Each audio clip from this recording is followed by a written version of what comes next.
Você está ouvindo Bastidores do Poder, na Rádio Bandeirantes.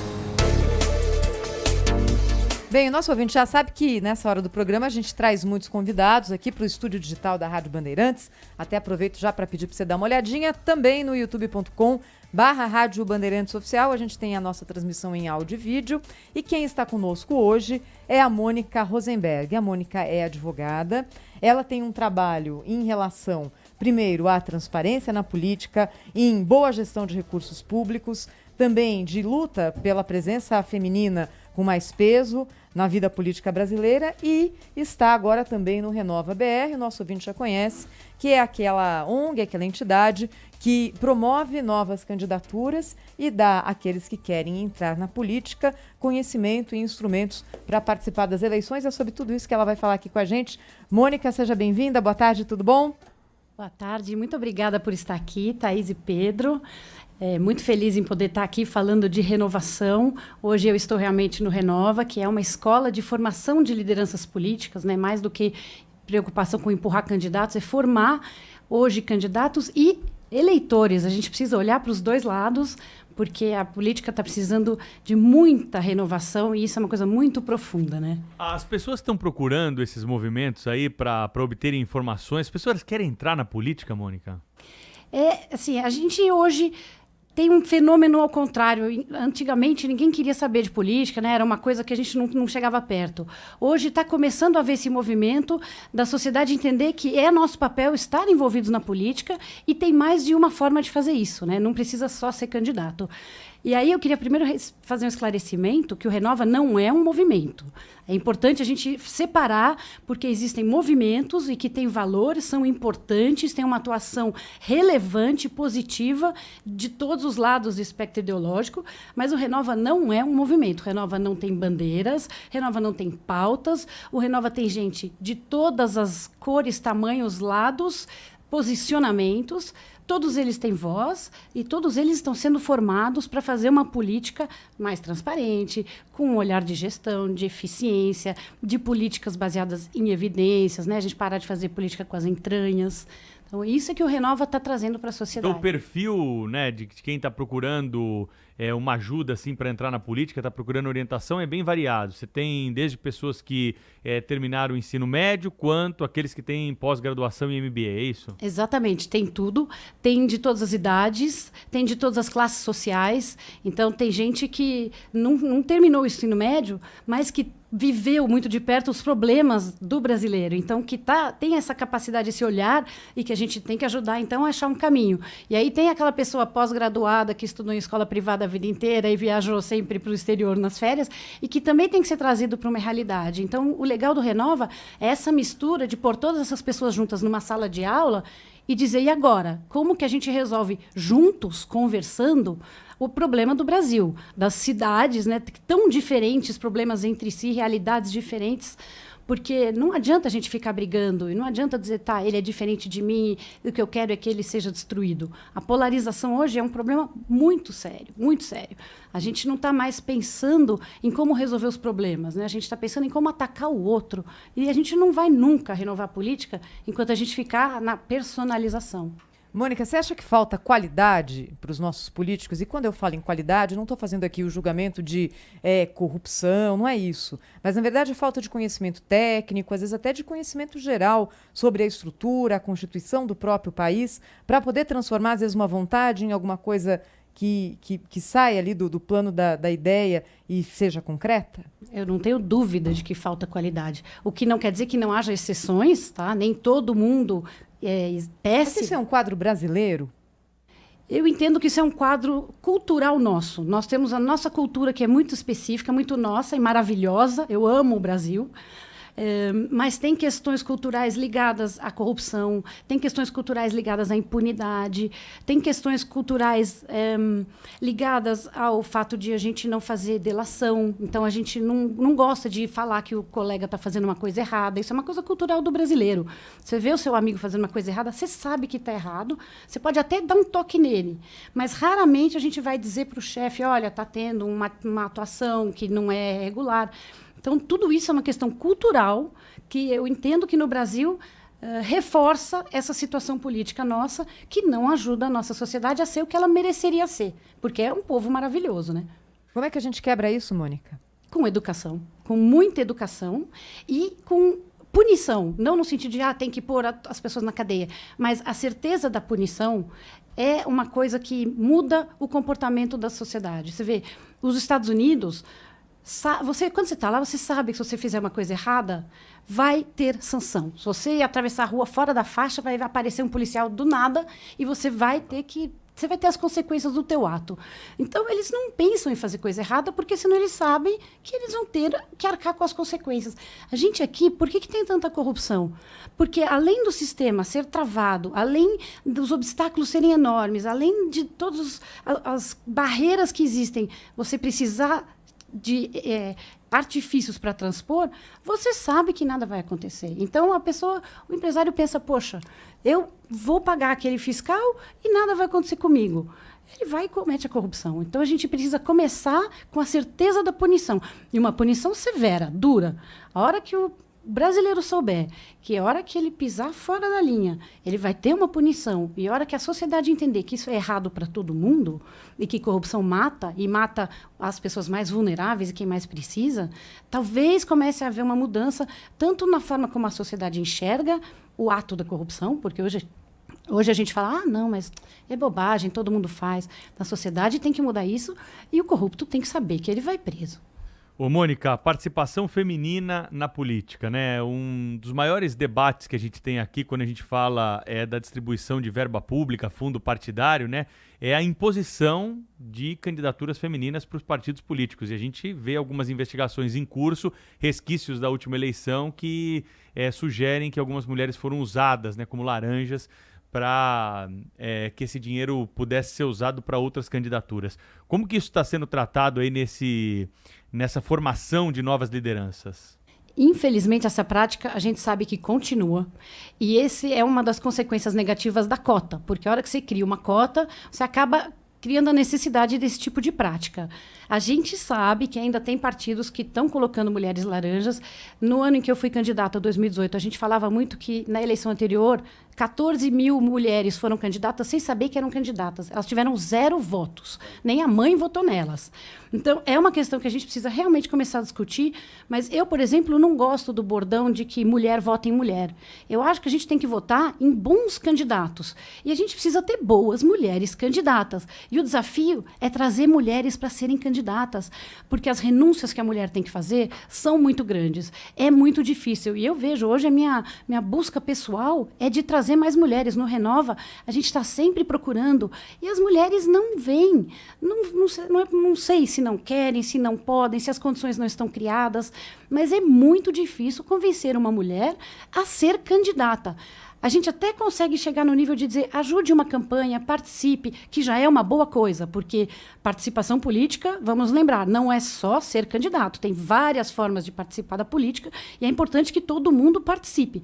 Mas para ser candidato é botar o numerão lá, dar a cara para bater e se expor e deixar de passar tempo com os filhos, deixar de estar com a família, deixar de estar com os seus entes queridos, seus amigos, porque, em geral, a mulher tem esse papel, né, de cuidar de tudo. Mas, gente, as mulheres precisam ir cuidar da nossa política. Qual é a diferença dessa entrega em relação a uma rotina de trabalho, Mônica? Eu acredito, e essa é a minha opinião, porque a gente ainda está fazendo estudos a respeito, isso não tem ainda números, eu acredito que é uma questão de ver resultado. Então, a gente sabe que quando a gente está na nossa profissão, na nossa carreira, na nossa família, a gente está fazendo aquilo, a gente sabe onde a gente vai chegar. Uhum. Na política, existe uma sensação de que a mulher não tem espaço, de que a mulher não é ouvida, e isso até recentemente é uma realidade, assim, é uma briga, que eu acredito que nós estamos mudando. Eu acredito, e pode anotar aí, ouvintes, que a eleição municipal agora deste ano vai ter uma virada de página muito forte em relação à presença feminina, que não vai ser aquelas curvas que, se continuar assim vai levar 100 anos. Eu acho que vai ser realmente uma virada. Mas enquanto isso não acontecer, enquanto a mulher não enxergar que ela tem um papel, que ela vai conseguir resultados estando na política, ela tem tempo limitado. Ela prefere estar fazendo uma ação voluntária, ela prefere estar numa ONG, ela prefere estar em algum lugar onde ela vê que o que ela está fazendo tem resultado. Então, eu acho que aí é um círculo virtuoso que a gente cria. Quanto mais mulheres fazendo e acontecendo dentro da política, vendo que a coisa anda, mais as mulheres vão dizer, puxa, isso eu posso fazer, eu também quero. E os partidos políticos? Nós temos muito partido político, há uma crítica que é feita aí, tem novos partidos sendo criados a todo momento. Nós temos agora o instrumento da cláusula de barreira, né, que ajuda um pouco, mas na opinião de alguns especialistas não é definitivo ainda, para colocar um freio, né, nesse mundo que é o número de partidos políticos no Brasil. O problema não é só o número de partidos, né? É a falta de cor e de cheiro que esses partidos têm. Fora o Novo, que tem uma cor muito definida, e eu não escondo a minha laranjice total, os partidos são muito próximos entre si, são muito similares, a gente não consegue saber direito o que cada um defende, e aí começam as alianças por motivos que não são claros. Então, tudo isso fez com que a nossa política tenha perdido o sentido dos partidos. E os partidos são muito importantes na defesa da democracia. Eu, pessoalmente, não gosto da ideia da candidatura independente, porque tenho medo. Acho que os partidos têm, sim, um papel que eles não estão cumprindo hoje claramente, mas acho que abrir a porteira não resolve. O que precisa é aplicar compliance. A lei anticorrupção obriga todas as pessoas jurídicas no Brasil, inclusive os partidos, a terem compliance. E hoje nenhum partido brasileiro tem. Alguns estão estudando, vão implementar, mas enquanto isso não acontecer seriamente, os partidos não cumprem o seu papel. E, nesse sentido, a cláusula de barreira é muito positiva porque ela vai enfraquecendo quem já não tinha sentido de ter. Bem, quem está com a gente aqui hoje é a advogada Mônica Rosenberg. Já a gente vai falar sobre boas práticas de gestão no serviço público e de que forma que a gente pode fazer com que o dinheiro que sai do nosso bolso e vai para o governo reverta de uma forma melhor para a população, porque é basicamente para isso que a gente tem toda essa estrutura estatal cheia de cargo, de melindres, de leis, é uma complexidade enorme com um objetivo muito simples e às vezes ela é tão complexa que faz a gente esquecer a ponta final, né, Mônica? Exatamente. A gente vai falar sobre isso aqui na sequência da Rádio Bandeirantes. Agora tem mais um chamado do trânsito com o Ronaldo Rodrigues. Segue a Tietê ainda com dificuldades no sentido da Ayrton, a partir da aproximação com a ponte Júlio de Mesquita Neto. Tudo ruim até a ponte Aricanduva. Utiliza Hermano Marchetti, Marquês São Vicente, Norma Perotini e Genotti como alternativas. Não precisa de alternativa para Tietê no sentido da Cação, porque aí o trânsito funciona bem de ponta a ponta. Promoção Beleza na Lata Coqueiro. Concorra a prêmios, compre 3 produtos e participe até 15 de abril. Regulamento e autorização coqueiro.com.br/promoção. Coronavírus. O que você precisa saber? Apesar de assustar e merecer cuidados, os riscos do coronavírus são muito menores do que de outras doenças como a gripe, destaca o virologista Gúbio Soares. É um vírus que vai causar uma gripe forte, em alguns casos pode levar a uma pneumonia e na maioria dos casos, 95% dos casos ficam curados, né? Não existe assim uma predisposição de morte. O SARS, quando aconteceu, o nível de morte era 34%, era muito alto, né? E nesse vírus não é tão assim. O H1N1 matou muito mais no Brasil ano passado do que esse vírus em outros países. Compartilhe somente conhecimento. Fique atento aqui na Bandeirantes. Bastidores do Poder, na Rádio Bandeirantes. Se liga na Dica Sil. Saindo para trabalhar e o dia está nublado, pesquisas apontam o Brasil como o país do mundo com o maior número de raios. Então, não dê bobeira. Relâmpagos podem criar surtos elétricos e queimar seus eletrodomésticos. A Dica Sil é fácil. Quando sair de casa, lembre de tirá-los da tomada, que a segurança está garantida. Fios e cabos elétricos Sil, conectada com o futuro. Prepare-se, vem aí a 8ª edição do Musas de Verão da Cervejaria Nacional. Cada ano, 2 mulheres, 2 grandes mestres cervejeiras produzem uma receita incrível. Neste ano, o Musas de Verão reúne Silene Saurim e Gabi Kish, que criaram uma cerveja com a casca seca do café. Venha para o lançamento e um bate-papo com nossas musas cervejeiras na Cervejaria Nacional em Pinheiros. É dia 9 de março, mês das mulheres. Se beber, não dirija. A Olimpíada vem aí. A gente não vê a hora. Faltam 147 dias. Jogos Olímpicos Tóquio 2020, na Bandeirantes. Oferecimento: Grupo Souza Lima, eficiência em segurança e serviços. Rádio Bandeirantes. Aqui você se informa. Terminou há pouco uma coletiva no Ministério da Saúde lá em Brasília. O João Pedro Mello acompanhou, vai atualizar os detalhes a respeito do coronavírus aqui pro ouvinte da Rádio Bandeirantes. Fala, João Pedro Mello. Oi, Pedro. Oi, Thaís. Boa noite para vocês. Boa noite para todo mundo que está ligado aí com a gente na Rádio Bandeirantes. O Ministério da Saúde anunciou que está investigando 182 casos suspeitos de coronavírus, isso em 16 estados do país. Os maiores números foram contabilizados em São Paulo, 66 casos, e no Rio Grande do Sul, com 27 registros. Na sequência, aparecem regiões do Rio de Janeiro, com 19 situações, em Minas Gerais, com outros 17 registros. O Ministério também anunciou uma mudança nos critérios de investigação, destacando que em alguns momentos não será necessário fazer exame laboratorial para a investigação do coronavírus. O secretário de Vigilância em Saúde, o Anderson Oliveira, destacou que o paciente precisa ter vindo de algum país com casos de coronavírus ou apresentar mais de um sintoma da doença. Até o momento, 4 regiões do Brasil estão com casos suspeitos de coronavírus, sendo que não há qualquer investigação ou caso suspeito na região norte do país. Ainda segundo o secretário Anderson Oliveira, é preciso que a população tome cuidados para evitar a possível transmissão do vírus e que o ideal é lavar as mãos com água e sabão. No mundo, já foram confirmados mais de 82.200 casos de coronavírus, sendo que a doença já se espalhou por 46 países. Com relação aos dados brasileiros, o Ministério anunciou que vai fazer uma nova atualização somente na próxima segunda-feira, isso para que dê tempo de todos esses 182 casos serem investigados em maiores detalhes. Thaís, Pedro, um abraço para vocês, bom fim de semana. Obrigada, João Pedro Mello, direto de Brasília, agora 6h22. Bastidores do Poder. Na Rádio Bandeirantes. E a gente segue na nossa conversa aqui no estúdio digital da Rádio Bandeirantes com a advogada Mônica Rosenberg, que já falou um pouco sobre o Renova BR, sobre participação feminina na política. E, Mônica, a gente queria te ouvir também a respeito de boas práticas na gestão pública. Você, olhando o Brasil na comparação com outros países, em que lugar a gente está num ranking imaginário nesse momento, Mônica? Bem lá no final, né? O que a gente está fazendo de errado? O que a gente está fazendo de errado é que os nossos políticos não entendem que eles existem para servir a população. Bem, ainda bem que você não me respondeu tudo. Não pode falar palavrão. Começo. Não pode falar palavrão no ar, senão eu teria falado um. Você pode falar, eu faço um pi em cima e tudo bem.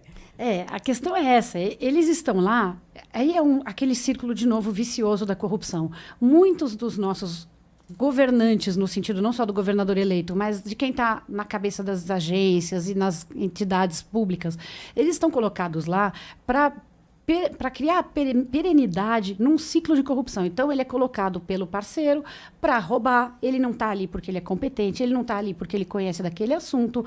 E aí eu posso dar vários exemplos, entre eles a Petrobras, que foi o maior escândalo que a gente teve, onde as pessoas que estavam ali tomando as decisões não estavam pensando no que era bom para o Brasil, ou para o petróleo brasileiro, ou para as pessoas que moram nas favelas do Brasil. Eles estavam pensando em como enriquecer e como ter mais dinheiro para fazer outras campanhas para se perenizar no poder. Então, a hora que esse ciclo está estabelecido, esquece. A gente não vai ter o serviço que a gente precisa, a gente não vai ter a eficiência que a gente precisa, não vai ter resultado. A gente precisa de um governo que esteja focado naquilo que o brasileiro precisa, que é saúde, segurança e educação. E esse é um serviço que tem que ser prestado em altíssima qualidade, porque o Brasil tem dinheiro, nós somos um país rico, poderíamos ter, assim, serviços de primeiríssimo mundo, e aí os outros serviços, a gente faz ou privatiza ou dá gestão. Encontra-se uma maneira para que o dinheiro público não esteja sendo perdido em serviços que não estão sendo prestados. Uma coisa é certa, a população que mais precisa não recebe serviço do Estado. Quem está nas favelas, quando a gente ia lá na campanha falar em Estado mínimo, as pessoas das favelas diziam, aqui já tem Estado mínimo, nem tem Estado aqui. Então, tudo isso está tudo de cabeça para baixo, gente. Precisa mudar tudo isso. Tem que ter serviço para quem precisa de serviço.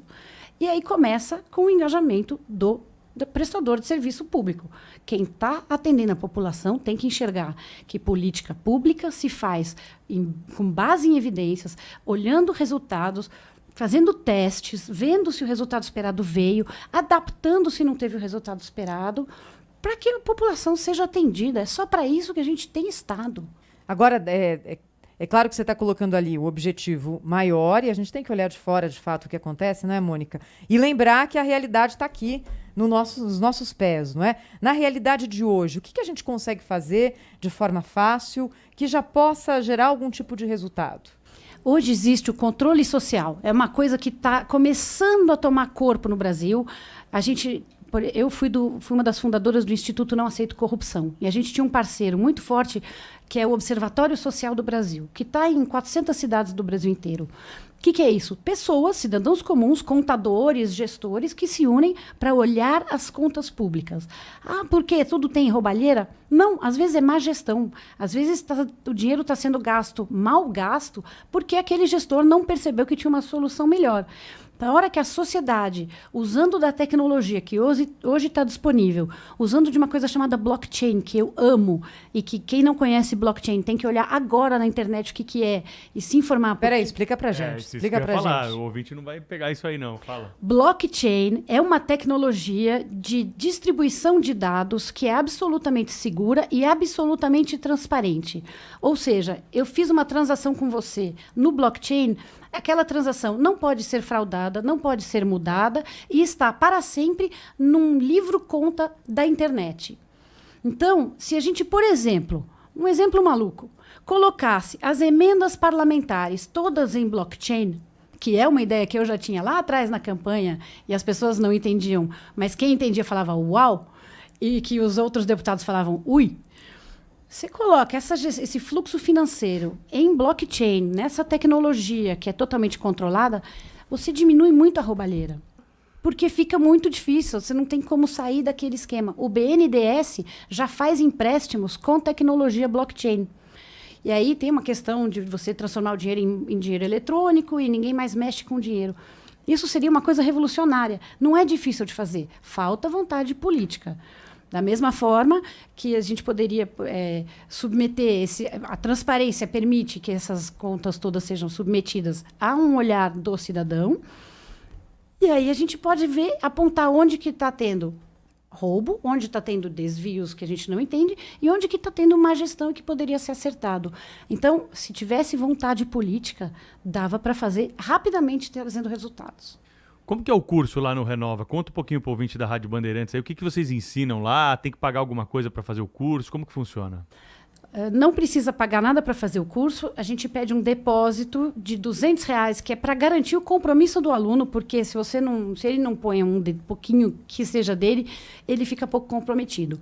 Aí as aulas são todas por módulos EAD, então você recebe no seu computador, assiste às aulas no seu tempo, e aí tinha exercícios que tinham que ser feitos, então teve um vídeo sobre a cidade, porque esses alunos todos estarão influenciando de alguma forma a política das suas cidades, não necessariamente sendo candidatos, mas eles vão participar da política municipal. Então tinha um vídeo sobre a cidade, tinha um vídeo sobre a narrativa deles, e eles tinham que mandar esses vídeos para a gente analisava, corrigia, dava feedback do que a gente achou, o que podia ser melhorado nesses exercícios. Teve um projeto que se chamava Renovar o Brasil, que era um projeto de fazer uma intervenção na sua região, mudar, arrumar uma praça, reformar uma creche, uma intervenção concreta. E foi muito bacana porque os alunos que participaram disso se encontraram, se descobriram pessoas, agentes da transformação. Então, eles iam lá, fizeram uma plantação na praça e perceberam que todos os vizinhos daquela região vieram naquele dia e disseram, eu quero ajudar, você está reformando essa praça, que legal. Então, foram elementos aglutinadores da própria sociedade mesmo. E isso é o que o Renova quer. O Renova não quer, vamos formar eleitos. A gente quer mobilizar a sociedade como um todo. E aí, ao final dessas 16 semanas de aulas, eles tiveram que fazer um TCC. Quem teve um TCC aprovado, recebeu uma certificação, teve uma formatura lá na Sala São Paulo, teve eventos presenciais regionalizados. Então, a gente entende a importância não só de formar, mas também de juntar as pessoas para que haja uma troca. Esse lado da troca humana é muito importante. Os eleitos do Renova que chegaram lá em 2019, no primeiro dia no Congresso Nacional, de partidos diferentes, se conheciam, se gostavam, tinham carinho e respeito mútuo. Isso facilita tudo depois, durante o mandato. Quantos são? Você lembra de cabeça? Foram 17 eleitos, um senador, acho que são 8 ou 9 deputados federais e o resto são deputados estaduais. Eles estão gostando? Claro que eles estão gostando. Poder fazer política com alegria, com paixão, com tesão, desculpe a palavra, mas fazer política assim é muito bom, é gratificante. Então, apesar de a gente ter uma deputada eleita pela Rede, da gente ter o Luiz Lima, que é do PSL, da gente ter vários do Novo, são posições diferentes, eles se conversam, eles se entendem e eles estão construindo a nova forma de fazer política. Muito bom. Queria agradecer, então, a Mônica Rosenberg, advogada, que esteve com a gente hoje aqui na Rádio Bandeirantes, nos Bastidores do Poder. Mônica, obrigada, hein, pela conversa, pelas informações. Você falou a melhor qualidade da Mônica. Você falou que é advogada, você falou que ela é do Renova, mas esqueceu de falar que ela é corintiana. Aí sim, tava faltando mesmo, né? Nossa, hoje a pancada aqui tá desproporcional, hein, Pedro? Não fosse o Vitor Lupato aqui. Nossa, não hoje tá. Dominamos aqui, viu? Aí sim, a representatividade, certo? Obrigada, Mônica. Até Obrigada a próxima, hein? 6h31, você tá com a gente aqui, ligado nos Bastidores do Poder da Rádio Bandeirantes. Vamos dar mais uma olhadinha no trânsito, porque o Ronaldo Rodrigues, hoje o helicóptero não subiu por causa dessa chuva chata que cai em São Paulo, mas nem por isso falta informação. Trânsito. Falar um pouquinho dos caminhos pela zona oeste, o trajeto pela Pacaembu, bem complicado agora, quase que de ponta a ponta para quem vai em direção à marginal do Rio Tietê. A sequência do caminho, Abrão Ribeiro, também com dificuldades. O caminho da Pacaembu no sentido do centro da cidade, no sentido do estádio.